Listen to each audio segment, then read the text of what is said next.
महिला दिवस के मौके पर कोसी आलोक प्रोडक्शन ने एक ऐसी महिला को सम्मानित किया है जो सिर्फ पूर्णिया बिहार के लिए ही नहीं बल्कि पूरे देश के लिए गर्वान्वित करने वाली है।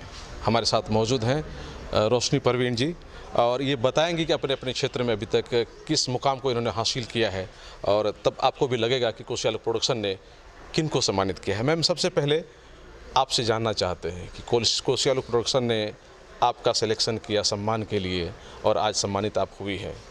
आप अपने मुंह से बता दीजिए कि आपकी अभी तक उपलब्धि क्या रही है जो हमारे दर्शक जानना चाह रहे हैं। सबसे पहले तो मैं आपको बहुत बहुत धन्यवाद करती हूँ, साथ में कोसी आलोक प्रोडक्शन के सुनील सुमन सर को और पूरी टीम की बहुत ही मेहनत रही और इस अंतर्राष्ट्रीय महिला दिवस के उपलक्ष्य में ऐतिहासिक दिन बनाने के लिए सभी महिलाओं को एक ऐतिहासिक तरीक़ा से उनको सम्मानित करना, ये हमारे समाज में जब ये फ़ोटो ये वीडियोज़ जाएंगे उस बच्ची को जब हम दिखाएंगे कि हम इस मंच में आप लोग जो काम कर रहे हैं आपको बाहर निकालने के लिए और हमें सम्मानित होया जा रहा है जो हमें इतने लोग देखते हैं, तो हम उस बच्चियों के लिए एक प्रेरणादायक स्रोत बनते हैं। तो हम ये तहे दिल से शुक्रगुजार हूँ कि आप लोग ने ये बहुत अच्छा ऐतिहासिक दिन बनाया इसको, और इसके लिए पूरी टीम को बेस्ट ऑफ लक, अच्छे कार्य करिए और हम लोग भी जहाँ पे सहायता ज़रूरत लगी मैं आपके साथ। जानकारी मिली कि आपने बहुत बड़े बड़े जगह पर भारत का प्रतिनिधित्व किया है, थोड़ा उसके बारे में बताएं।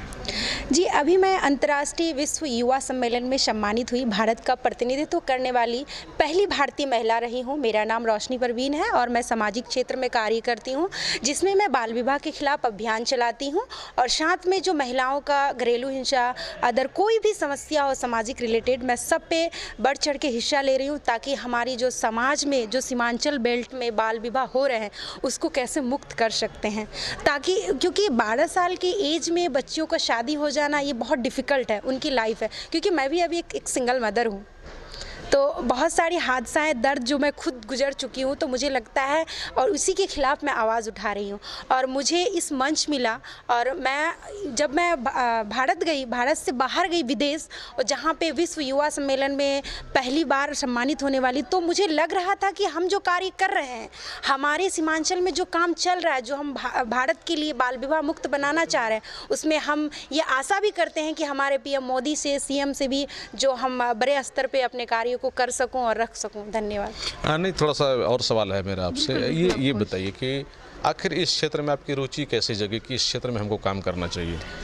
इस क्षेत्र में मेरी रुचि, क्योंकि मैं भी 8 क्लास पास आउट थी और जब मेरी परिवार बहुत ही गरीबी स्थिति में रहा था, तो उसमें क्या हुआ कि मेरी चाइल्ड मैरिज हो गई थी और चाइल्ड मैरिज होने के कारण मैंने जो दर्द और जो पीड़ा सहा, क्योंकि एक बच्ची 12 साल की एज में माँ बन जाती है तो ये बहुत डिफ़िकल्ट होता है और बहुत ही डिफ़िकल्ट, बहुत दर्द, बहुत पेनफुल होता है। उस सहने के बाद मुझे लगा कि इस क्षेत्र में, इस सीमांचल बेल्ट में सिर्फ मैं रोशनी इस दर्द को नहीं झेल रही हूँ, मेरी तरह लाखों रोशनी इस दर्द को झेल रही है, तो क्या मैं चुप रहने से हो जाएगा? तो मुझे लगा कि नहीं, हम अपने लिए तो अब नहीं कुछ कर सकते हैं, लेकिन हम दूसरों के लिए ऐसा बने कि उसको इस दर्द में नहीं जाने दें।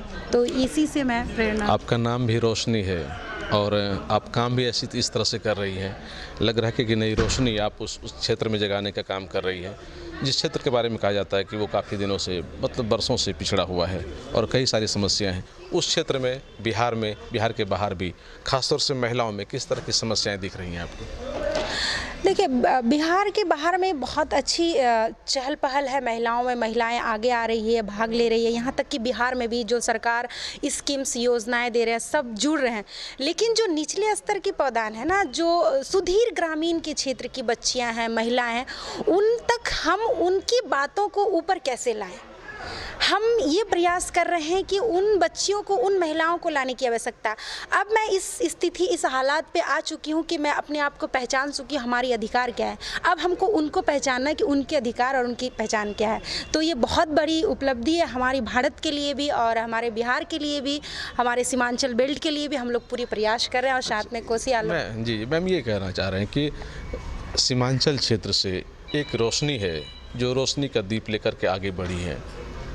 काफ़ी संख्या में जो लड़कियां हैं, महिलाएं हैं, वो पीड़ित हैं। आखिर उनमें क्या कमी है जो उस दर्द को झेल करके वहीं रह रही है, उससे आगे बढ़ने में वो खुद से अपना कोई इच्छा नहीं जता पा रही है?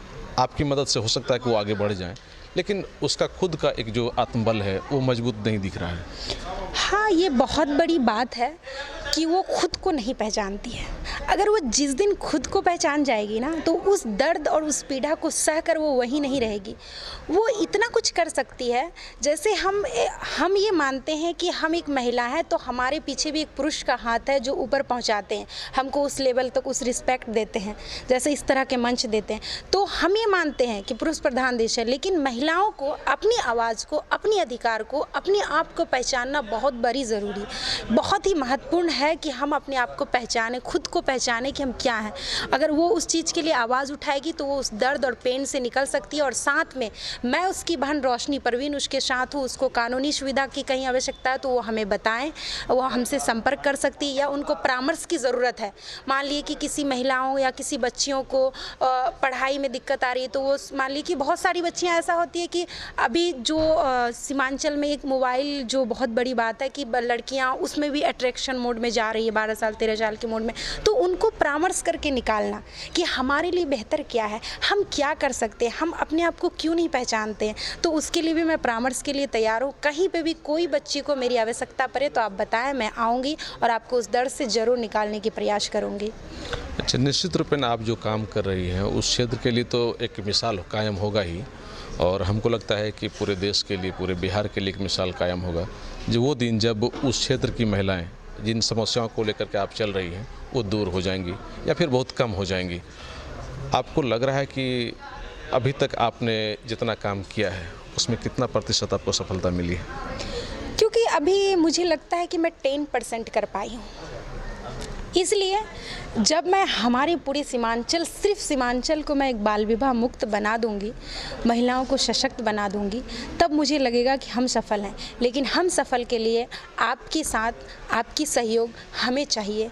आप बोलेंगे नहीं, आप उठ खड़े नहीं होंगे तो हम कुछ नहीं कर सकते हैं। लेकिन हम पूरे प्रयास कर रहे हैं। हमारे निःशुल्क सेवा सिलाई सेंटर भी चल रही है, जो बच्चियां बाल विवाह पीड़ित है, दर्द को झेल रही है, उसको आत्मनिर्भर बनाने के लिए निःशुल्क सेवा दे रही हूं मैं, सिलाई सेंटर का प्रशिक्षण। अच्छा मैम, थोड़ा सा आपके बारे में हम जानना चाह रहे हैं। आप की शादी सवेरे हो जाती है, मतलब बहुत जल्द, कम एज में हो जाती है, और फिर आपके मन में ये ख्याल आता है कि नहीं, ये प्रॉब्लम समाज के लिए है, इससे बाहर निकलना चाहिए। जब आप बाहर निकलने का आपने प्रयास किया तो ऐसी कौन कौन शक्तियाँ थी जिन्होंने आपको डिस्टर्ब किया, या फिर आपको लग रहा होगा कि नहीं, इन चीज़ों को हमको फेस करके आगे बढ़ना है? पारिवारिक माहौल, सामाजिक माहौल, या फिर क्या? सबसे पहले तो पारिवारिक माहौल आता है, क्योंकि परिवार, जो समाज से हम लोग बिलोंग करते हैं ना, तो परिवार को क्या लगता है कि एक लड़की अगर अपनी पति को छोड़ता है तो वो कैरेक्टरलेस माना जाता है, उनके तुरंत कैरेक्टर पे सवाल उठ जाती है। उनको ये डर लगता है समाज की जो ताना बाना आता है ना, तो वो अलग ही उस पर ये हावी हो जाता है, ये मान लीजिए कि। तो पारिवारिक सबसे पहले आता है, फिर सामाजिक आता है। जैसे ही बाहर आप कदम निकालेंगे तो सामाजिक आता है। लेकिन उसी समाज को अगर हम सुधारते हैं तो मुझे लगता है कि वो मेरे साथ अभी खड़े हैं। पहले मुझे बहुत बहुत कठिनाई झेलनी पड़ी, अभी भी कहीं कहीं चैलेंजेस, क्योंकि डेली चैलेंजेस फेस करना ही हमारा काम है। जिस तरह से आपने बातें कही कि पारिवारिक, सामाजिक, कई बार देखा जाता है कि धार्मिक, ये तमाम चीज़ें ख़ासतौर से महिलाओं को ज़्यादा परेशान करने लगती हैं। आपके साथ भी ऐसा हुआ?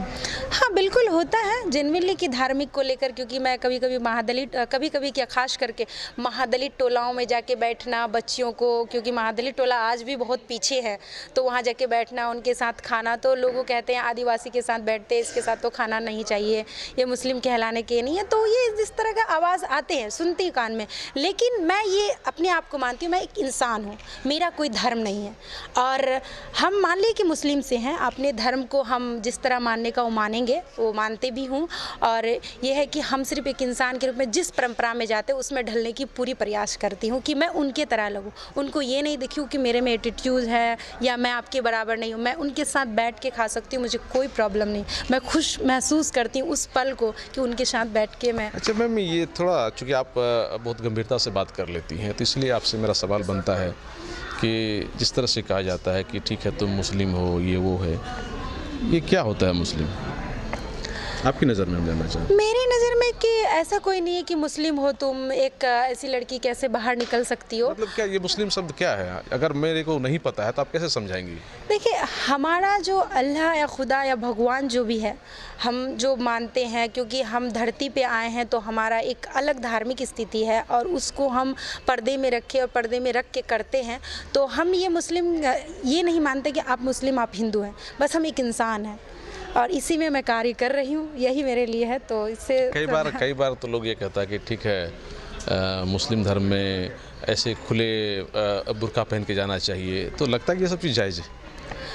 देखिए, हम लोग का हदीस में ये सारी चीज़ें जायज़ है और होना भी चाहिए। हम पर्दे में भी बहुत कुछ कर सकते हैं, ऐसा नहीं है कि हम बिना पर्दे में ही सिर्फ कर सकती हूँ और पर्दे में नहीं कर सकती हूँ। आजकल की महिलाएं हर क्षेत्र में, हर इसमें आगे आ रही है, तो ऐसा कुछ नहीं है। नहीं, आप चूँकि पढ़ी लिखी हैं, आप समझती हैं बात को, इसलिए हम आपसे जानना चाहते हैं बिल्कुल। क्यों ज़रूरी है बुर्का पहनना? देखिए, हमारे हदीस के हिसाब से बुर्का पहनना बहुत ज़रूरी है, बहुत हम आपके महत्वपूर्ण हिसाब से जानना चाहते हैं, आपके टैलेंट के हिसाब से जानना चाहते हैं, आपके ज्ञान के हिसाब से जानना चाहते हैं, आपके हदीस के हिसाब से नहीं। हमारे ज्ञान के हिसाब से भी बहुत महत्वपूर्ण है। क्या लाभ है इससे? इसे हमारे मुस्लिम बेटियों को, क्योंकि हम उसमें जितना खूबसूरत दिखते हैं ना, मुझे लगता है कि मेरे पहनावा से मुझे नहीं नापना चाहिए और ये हमारे लिए बहुत महत्वपूर्ण है। बुर्का पहन के कोई खूबसूरत दिखता है, ये तो मुझे समझ में नहीं आ रहा है। नहीं, वो हमारी अंदर आत्मा की बात है कि हमारी अंदर आत्मा क्या कहती है। हम बुर्खे में अच्छे लगते हैं, अगर मेरी अंदर आत्मा कहती है कि मैं बुर्खे में अच्छी लगती हूँ, मैं बुर्का पहनूँ। अगर मुझे लगता है कि मुझे शॉर्ट ड्रेस में अच्छा लगता है तो मैं शॉर्ट ड्रेस में। क्या नाम बताया आपने? रोशनी परवीन। कितनी पढ़ाई की है आपने? अभी MSW की हूँ, मास्टर ऑफ सोशल वर्क। हाँ, जारी है अभी तक। पूरा सपोर्ट मिल रहा है? अभी पूरा सपोर्ट मिलता है और मैं धन्यवाद करती हूँ अपने माता पिता, मेरे भाई का और मेरे साथ जो टीम है, सिराज सब्बीर सर का, साथ में सी क्रिएट चेंज की पूरी टीम को, क्योंकि मेरे साथ जो महिलाएं भी हैं आज साथ में जो लोग खड़े हैं, मैं उनका दिल से शुक्रिया अदा करती हूँ कि वो सब साथ खड़े और साथ में अब आप लोग मिले हैं। हम लोग साथ हैं। आप जिस काम को लेकर के आगे बढ़ी हैं, कोसी आलोक आपके साथ है, क्योंकि आपने मानवता के लिए, किसी के अधिकार को दिलाने के लिए, उनको इंसानियत उसमें जगाने के लिए, उनको सही जगह पे लाने के लिए काम कर रही है। निश्चित रूपेण मेरे जैसे और भी कई चैनल होंगे, सामाजिक लोग होंगे जो आपको सपोर्ट करेंगे। आप नेतृत्व कर रही हैं, हम लोग आपके साथ हैं। धन्यवाद सर, धन्यवाद। कोसी आलोक के लिए मैं संजय कुमार। अगर आप अपने बच्चों की हकलाहट, तुतलाहट या मूक बधिरता को लेकर चिंतित हैं या बढ़ती उम्र के साथ बहरेपन की समस्या से परेशान, तो चिंता छोड़िए, क्योंकि अब पूर्णिया में आ गया है इन सब का समाधान। Nirala speech and hearing clinic, audiology, speech therapy, occupational therapy के साथ साथ विश्व स्तरीय best digital hearing aid with rechargeable and Bluetooth facility. तो आज ही मिलें बहरापन गूंगापन रोग विशेषज्ञ डॉक्टर अमरकांत निराला से। Nirala speech and hearing clinic, Panchavati complex, Bihar talkies road, line Bazar, Purnia. Mobile 7258814055 और 9934234303। हमारी 2 और भी शाखाएं हैं, भागलपुर में बड़े पोस्ट ऑफिस के सामने, सेंट्रल बैंक की गली में, मेट्रो मिर्ची रेस्टोरेंट के निकट, और अररिया में टाउन हॉल के सामने वाले मिर्जा गालिब रोड में AB मेडिकल के समीप। फर्स्ट क्राई कंपनी का एक्सक्लूसिव शोरूम अब पूर्णिया के जिला school road near BlackBerry showroom के पास, जहां आपको मिलेगा एक ही छत के नीचे 0 से 6 वर्ष तक के बच्चे बच्चियों के लिए सभी तरह के मजबूत, भरोसेमंद एवं किफायती आइटम, जैसे तमाम तरह के कपड़े, खिलौने, पढ़ाई की सामग्रियां, फुटवियर के साथ साथ लेटेस्ट सभी तरह के आइटम, वो भी आपकी भरोसेमंद कंपनी फर्स्ट क्राई का। तो आज ही संपर्क करें फर्स्ट क्राई जिला school road near BlackBerry showroom, Purnia. Proprietor Amar Kesari. Contact number 9341505230।